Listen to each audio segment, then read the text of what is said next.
Guys, Meredith Orman here, and are you still not subscribed to Matt's channel? Well, if you're not, hit the subscribe button because he's giving out free picks each and every week. Hope you have a good rest of your day. NFL Week 14 is here, guys. It is here. I was just able to get this video done. It's been a crazy day.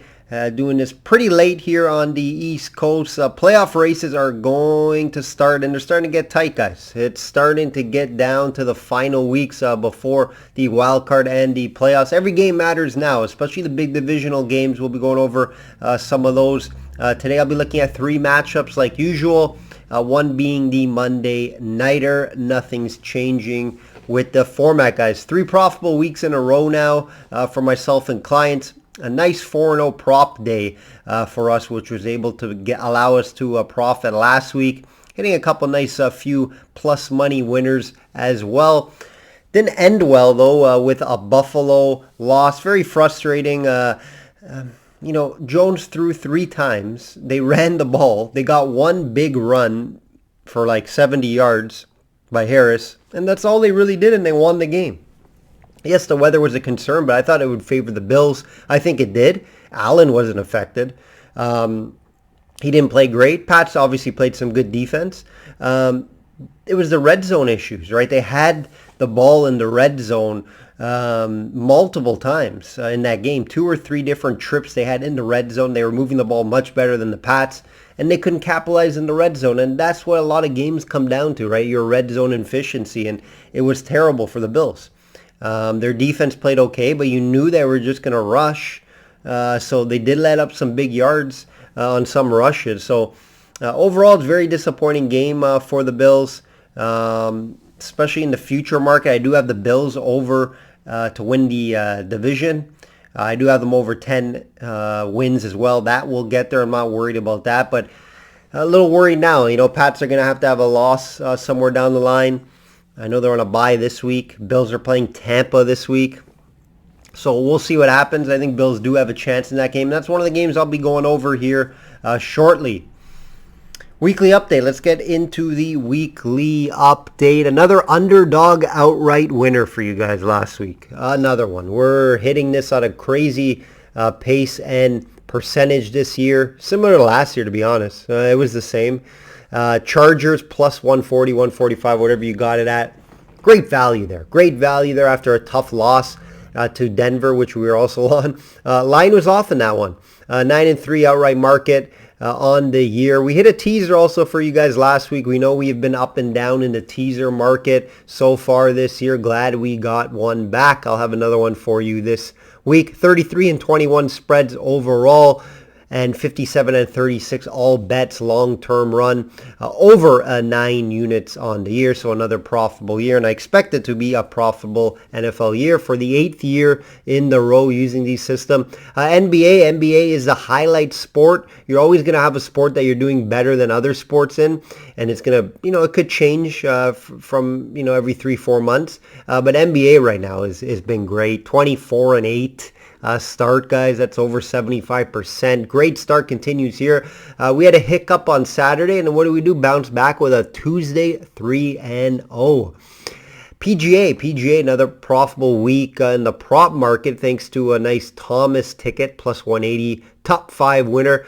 Close in the outright market. We had 3 outrights in the top 5. That's bad luck there. 70% best bets over 2 years sample size. Over 63 units in the prop market. UFC, tough week last week, not finding any winners. But the good news is the long-term run is 65%. All bets over 44 units and over 2.5 years now, 64% best bets over a long-term span, guys. NHL, very low volume, but we did have a winning week the past 2 weeks combined. 2-1. Not focusing on NHL right now as much, just due to the 4 sports that I just talked about. Guys, systemsportscapping.com to become a client today. I have a holiday special right now for the month of December. $100 off for the whole year package. $100 off. It's already a low price, guys, compared to most of these markets and these jabronis. It's a great value. So if you want a big sample size, which is the best way to handicap and jump on with a handicapper, it's always a bigger sample size. So Take a look at that. Check out the website. Also, guys, please like, comment, subscribe. It does help me out a ton. It takes 1 second to do any of those. So maybe comment will take 10 seconds. But like and comment does help me out a lot. Goes a long way. Thanks for the support over the years, over the weeks, over the months, over the year, wherever you guys started watching me. Looking to continue to grow. This week I'll be going over the Ravens at Cleveland. Have to go over that game, divisional game, and big game in that AFC North. Buffalo at Tampa, of course, best game of the week. Don't miss that one, guys. And Rams at Cardinals. Rams at Cardinals is the Monday nighter. 3 big games I'll be going over, so enjoy. Ravens at Cleveland. Cleveland right now -2.5 total. 43. These two just played a few weeks ago, guys, in an ugly one. Maybe the ugliest game I've seen the Ravens be a part of. You guys know by now I'm a Ravens fan. It was very ugly to watch. Ravens somehow pulled out a 16-10 win here. Got the cover, and Lamar threw for 4 picks. Unbelievable. Not many times you will see a team win a game throwing 4 picks. Ravens D was great in that game. Baker, he just doesn't look himself. He looks hurt, just isn't playing well right now. Cleveland is a run-first team. Cleveland needs to run the ball successfully to have a rhythm on offense. Hunt and Chubb seem to be back in full, and they will be ready for this Ravens game. However, what the Ravens do best is stop the run. Right? So it's a big battle between can Chubb and Hunt find yards and get that offense going against this Ravens defense against the run. The Browns will need to throw the ball here, though, in my opinion, to get this home win and they're in a good spot after the bye, right? Ravens just lost another star, though, and it is Marlon Humphrey. He's top 5 corners in the league, guys. One of the better players, and he is their best player on defense. These injuries just continue to pile up for the Ravens, and how far can they take it? How many games could they win with all these injuries? And I go back to it. I mentioned it before. It's the coaching staff. They're very well coached. This is probably one of the best coaching staffs in the NFL. And they continue to find guys. And it's not just the coaching staff. It's the GMs. It's the guys they bring in. They bring in the right guys for the system. Right now, they're going to have 2 backup starting corners, Anthony Everett and Westry, who they just signed. He's been in and out. He hasn't been playing well. And obviously they lost Elliott, their starting safety, a few games ago. So it's a big change over there in the secondary. You know what? I like the spot here for Cleveland. I do like the spot here for Cleveland. Baker had an extra week to rest up that injury. One thing if you're going to be on the Cleveland side here, wait. Hopefully it doesn't go to -3. There are some COVID issues in Cleveland. David Njoku is out.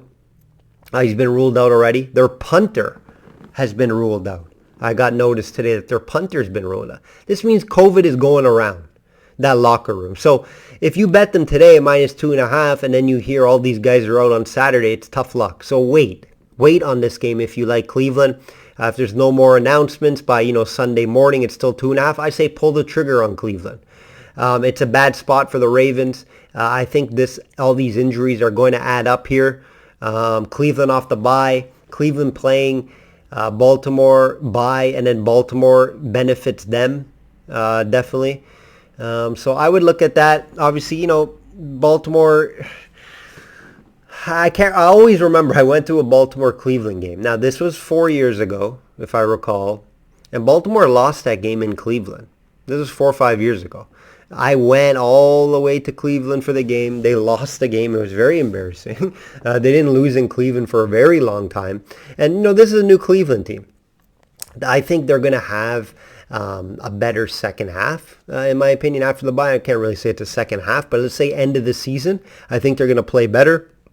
I think the bye will help them, and I think they find a way to get this win here. I think they're going to be able to run the ball here, even though the Ravens' defense is solid.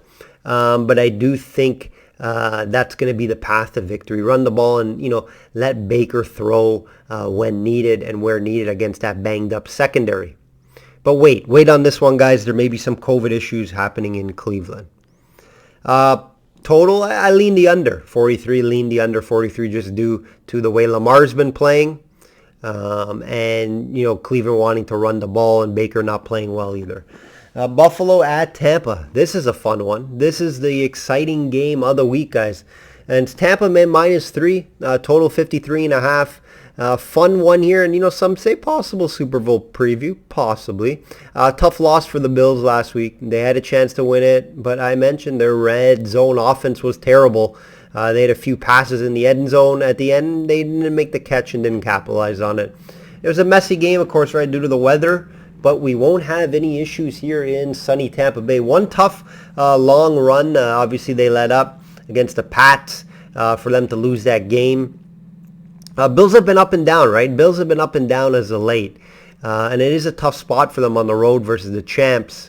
Nice showdown here. Bucs passing attack and Tom Brady versus the Bills passing defense. Very excited to watch that.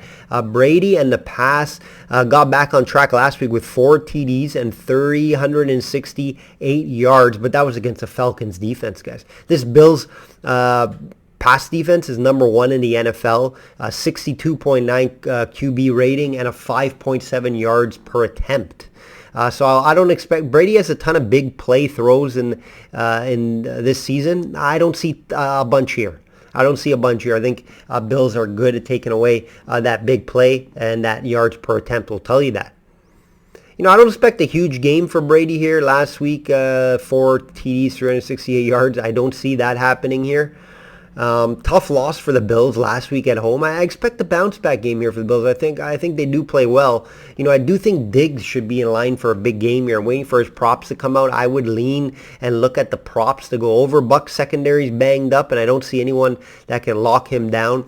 The way Buffalo could win this game is obviously mixing up an offense, but Diggs is going to have to have a big game, guys. Diggs is going to have to go 100 plus the touchdown. They're going to have to spread it around to Saunders as well, Davis.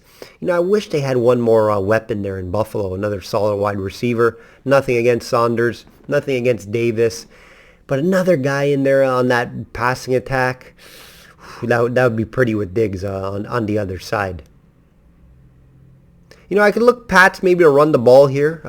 They seen the recipe last week, right? Pats ran all over the Bills last week. And that's, I guess, if they have a weakness on defense, it is against the run.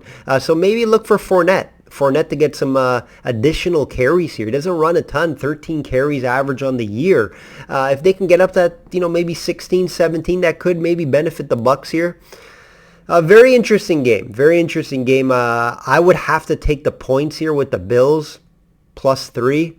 I think it's a close game. But I'm not running to the window to bet this game. It's a game that I'm going to enjoy and watch.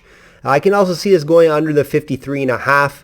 I haven't pulled the trigger on this one. This is a game I just wanted to talk about, and make sure you guys tune in to watch it because it's going to be an exciting one. I think the Bills hang around though. I do think they can hang around, cover that spread here. Monday nighter, guys. Rams at Cardinals. Cardinals -2.5. Under 51.5. Another game I'm looking forward to is this game, the Monday nighter. What a wild ride for both of these teams, right? Rams with a hot start, and then some tough games, some losses along the way. But a big win over the shit Jaguars last weekend, but they pounded them. They should get some confidence back there. The Cardinals have been without Murray and Hopkins for a big stretch here in the middle. But, they've been finding ways to win games still. We saw that passing attack with Hopkins and Murray last week, even though Murray didn't throw a ton. He barely threw last week as well. Not Noah Jones numbers from last week with the Pats, but Murray didn't throw a ton. I think it was 10 or 13 if I recall. Only 10 or 13 passes. They ran a lot, and they may look again. To run on the Rams here. I wouldn't be surprised. They had 40 carries against the Rams last time out. Ramsey versus Hopkins, get your popcorn out for that one. That's always an exciting one. Ramsey should be able to limit Hopkins on this one. Some news on Kupp. He's questionable. I do expect him to play, though, so watch out for that. Donald's being Donald. 7 sacks on the year. Cardinals have allowed around 27. Yeah, they allowed 27 sacks on the year, so maybe Donald and the Rams could get to Murray a bit here. Cardinals also actually been able to get to the quarterback this year. 32 sacks, which is 4th in the NFL. However, the Rams are solid. Solid O-line, ranked 3rd in the NFL in sacks allowed. So it's going to be a little battle there. I expect the Rams to protect Stafford well enough. This is allowing, obviously that great O-line is allowing Stafford to have a good year. He's obviously had some tough games, but the him and Cup connection has been beauty, especially for my fantasy team on most weeks. It's been great. Rams got Sony Michel going last week, and they may look again here, right? Cardinals rush D isn't great. 29th in the league, guys. So you want to attack them on the ground and open up for Stafford. If you guys remember, Cardinals already beat up the Rams this year. They beat up the Rams early, but that was early on in the year. Rams got going after that. And I mentioned it earlier. It was because they were able to run on them with 40 carries. 40 carries. So Connor could be busy in this one. Connor, he could be busy in this one. I know he was busy in that first one. Edmonds, I don't know if he's back. Chase Edmonds, they're one of the running backs. You got to look for that. Not too sure if he's back from injury. Look for Murray to run as well and use his feet. It's a tough game to call, guys. But I'm gonna take the Rams. I'm gonna back the Rams here. I do think Odell and Miller are settling in more now. I think they get a big road win here, and you can get that plus money. And that's going to lead right into the underdog outright segment here. Not many options this week in my opinion, so I am going to go with the game I just talked about. Obviously, Bills is an option. I think Bills are an option. And the Falcons as well, Atlanta. They could win that game here, but I'm going to go with the Rams. We are going to go with the Rams for everything I just mentioned. And not a ton of good options this week, so I am putting the Rams on the line for this beauty 9-3 outright record. Teaser, guys. Teaser. We got back on track with the Colts and Rams last week.